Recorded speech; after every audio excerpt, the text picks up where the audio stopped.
Voltamos com o Horizonte Debate e hoje falamos sobre candidatura avulsa. Você sabia que se você quiser se candidatar para a eleição agora de deputado estadual, deputado federal, você já precisava ter se vinculado a um partido político? Ou seja, candidatura avulsa no Brasil não pode. André, desculpa, no final do primeiro bloco eu havia te cortado. Então, puxando do ponto que a gente parou no primeiro bloco, essa questão que você colocou, que é uma questão extremamente relevante, a questão de estar endemoniando política, né, detonando todos os políticos, todos os partidos políticos, existe, sim, eu identifico isso no ar, mas a minha visão não é nesse sentido. Todo mundo, todos os indivíduos, todos os grupamentos, a sociedade, em qualquer circunstância, ela se comporta, se planeja e atua conforme os incentivos. Então, se os incentivos e o objetivo que você tem. Então, qual que é o incentivo atual do paradigma eleitoral brasileiro, basicamente? Aquilo que a gente discutiu no último bloco. O partido precisa de fazer o maior número de deputados, fazer a maior bancada possível, para continuar se financiando através do Estado. E só uma informação,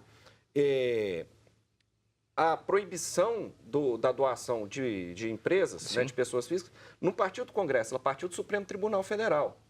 Aí, em virtude dessa proibição, obviamente, só financiamento por pessoas físicas não seria suficiente para bancar nenhuma candidatura, obviamente criou-se esse fundo eleitoral a que o Igor se referiu. Quando foi criado, quando o Congresso votou e aprovou, aí todo mundo caiu matando em cima do Congresso. Ora, mas... Mesmo porque o volume que ia ser colocado era próximo dos 8 bilhões de reais, mais ou menos. É um volume muito grande de dinheiro, mas é um volume necessário. Por quê? A campanha eleitoral ela precisa de ser financiada. O dinheiro tem que vir de algum lugar. Quanto maior for, pelo menos a minha visão é essa, quanto maior for o campo de onde puder vir o dinheiro legalmente, melhor. Então, não tem mais o financiamento privado, o financiamento tem que ser público, senão nós vamos abrir mão de eleições. A Ana Beatriz, lá do Barreiro, ela havia colocado nesse movimento de apuração, até mesmo via WhatsApp, para você, ouvinte telespectador da TV Horizonte, ouvinte da Rádio América, emissora co-irmã da TV Horizonte, envia seu WhatsApp para a gente, para que possamos discutir com os nossos convidados, nesse e nos próximos programas, a sua dúvida, a sua posição. Ela vai dizer o seguinte, Donald Trump, um ator político famoso e visto, é um sujeito vinculado a um partido, ao Partido Republicano, né? Por várias vezes ele já queria ter sido candidato à presidência nos Estados Unidos, inclusive até por partidos independentes. Donald Trump ele não respeita nem os caciques. Vamos pensar, um cacique do PSDB, Fernando Henrique Cardoso. Donald Trump não respeita nem os caciques do próprio Partido Republicano. Donald Trump é um exemplo, André, Igor, José, de um candidato que se coloca vinculado a um partido, mas com ideias muito avulsas?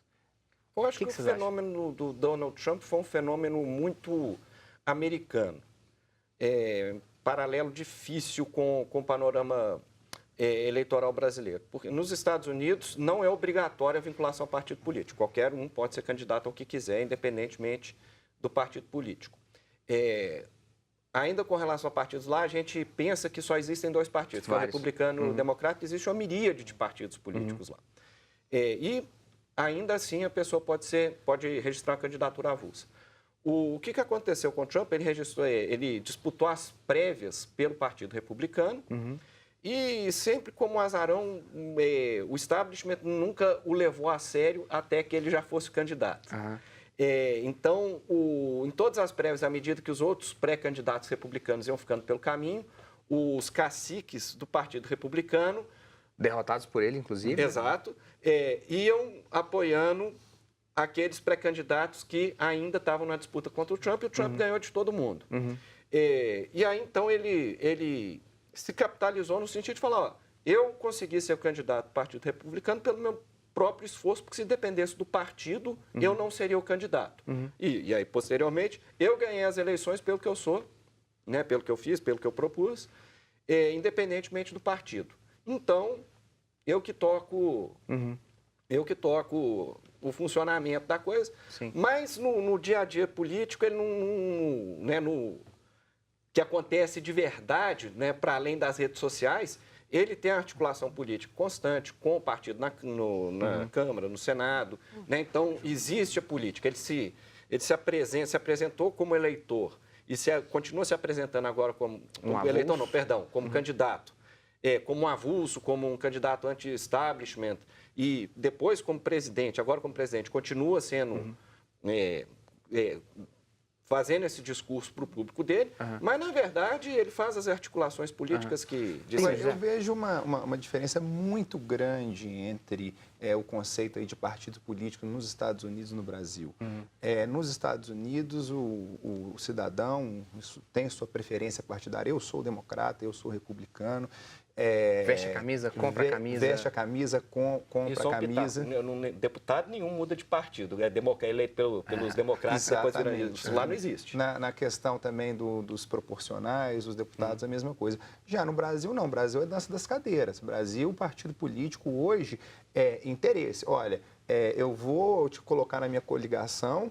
Nós podemos fazer aqui no meu estado com a coligação PT, PSDB, sendo que são inimigos nacionais, mas aqui a gente consegue conversar, a gente se entende e tal. Aí quando chega no estado diferente, esse PT, PSDB, para citar os partidos aí mais conhecidos e tal, né, estão um contra o outro. Então, assim, no Brasil é muito mais um jogo de interesse do que uma ideologia partidária. Né? Agora, quando a gente fala em candidatura avulsa, fica um questionamento. Liberar a candidatura avulsa, que eu sou favorável, eu acho que engrandece a nossa democracia, eu sou contra qualquer tipo de monopólio, seja um monopólio econômico, seja até um monopólio político. Então, aquele que quer se candidatar, que quer entrar para a política, ele deve participar, mas com critérios, né? Que fique claro com critérios. A gente fala, por exemplo, na França, o Macron ele foi eleito sem partido, mas para ele poder registrar a candidatura dele, ele precisou de coletar uma série de apoios entre deputados, senadores, prefeitos e tal. Não é simplesmente querer participar e entrar. A mesma coisa em outros países, né? Não basta querer, você tem que ter uma quantidade de apoios. Mas, enfim, eu sou favorável a essa participação como forma de oxigenar a política. Porém, será que isso vai favorecer o que você disse ali no primeiro bloco, que a gente vote em ideias e não em pessoas? O pessoal da causa animal, o pessoal do LGBT, o pessoal da marcha da maconha, será que a candidatura vai favorecer isso? Ou vai favorecer aquele candidato que concentra na figura dele toda a possibilidade, a condição financeira, os apoios,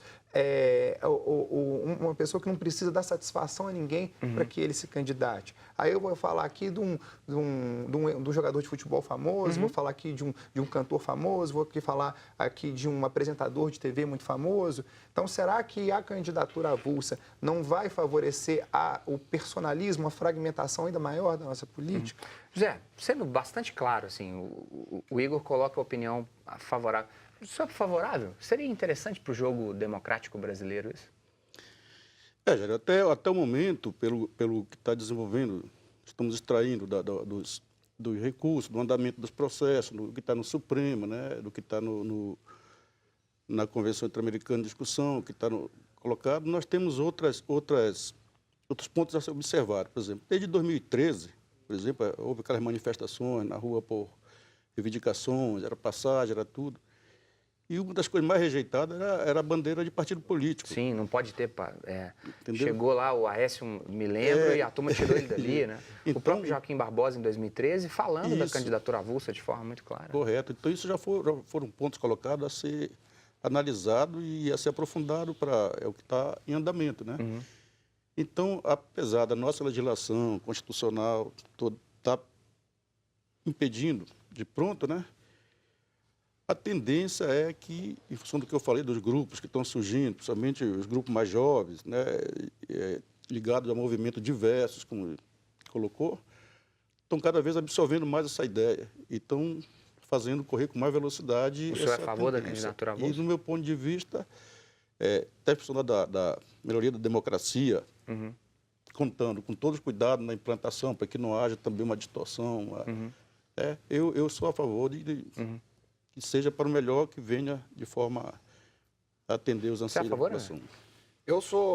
Não só eu sou a favor da candidatura avulsa, mas eu sou a favor de uma profunda desregulamentação das eleições do direito eleitoral.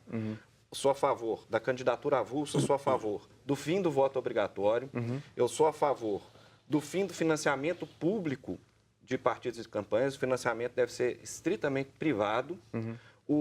E essa questão do financiamento, se você me permite uma ponderação a esse respeito, que é uma coisa que eu não costumo ver muito nos debates aqui no Brasil, a esse respeito, eu acho que essa questão do financiamento dos partidos e das campanhas, o Estado está o tempo todo violando a liberdade de expressão do cidadão. Em que sentido? Você é um sujeito de esquerda, a sua ideologia é essa, e o dinheiro dos seus impostos financia um candidato e um partido de direita. Está violando sua liberdade de expressão. Eu sou um sujeito conservador, que se chamam de direita, etc, etc, etc. O dinheiro do meu imposto está financiando um partido de esquerda, está financiando o pessoal, está financiando o PSTU. Eles têm todo o direito do mundo de existir, de falar o que eles querem dizer, de propor o que eles querem propor. Só que eles não falam por mim, e eu não quero que eles falem por mim. Só concluindo, e à medida em que você financia uma ideia que é contrária à sua, que eu financio uma ideia contrária à minha, viola a nossa liberdade de expressão. Eu quero só chegar depois e aí passar para Igor e para José Dilson, se essa maior mobilização não traria uma desregulação dos partidos e das campanhas. Nós vamos para um breve intervalo. O que você pensa sobre política? Voltamos daqui a pouquinho.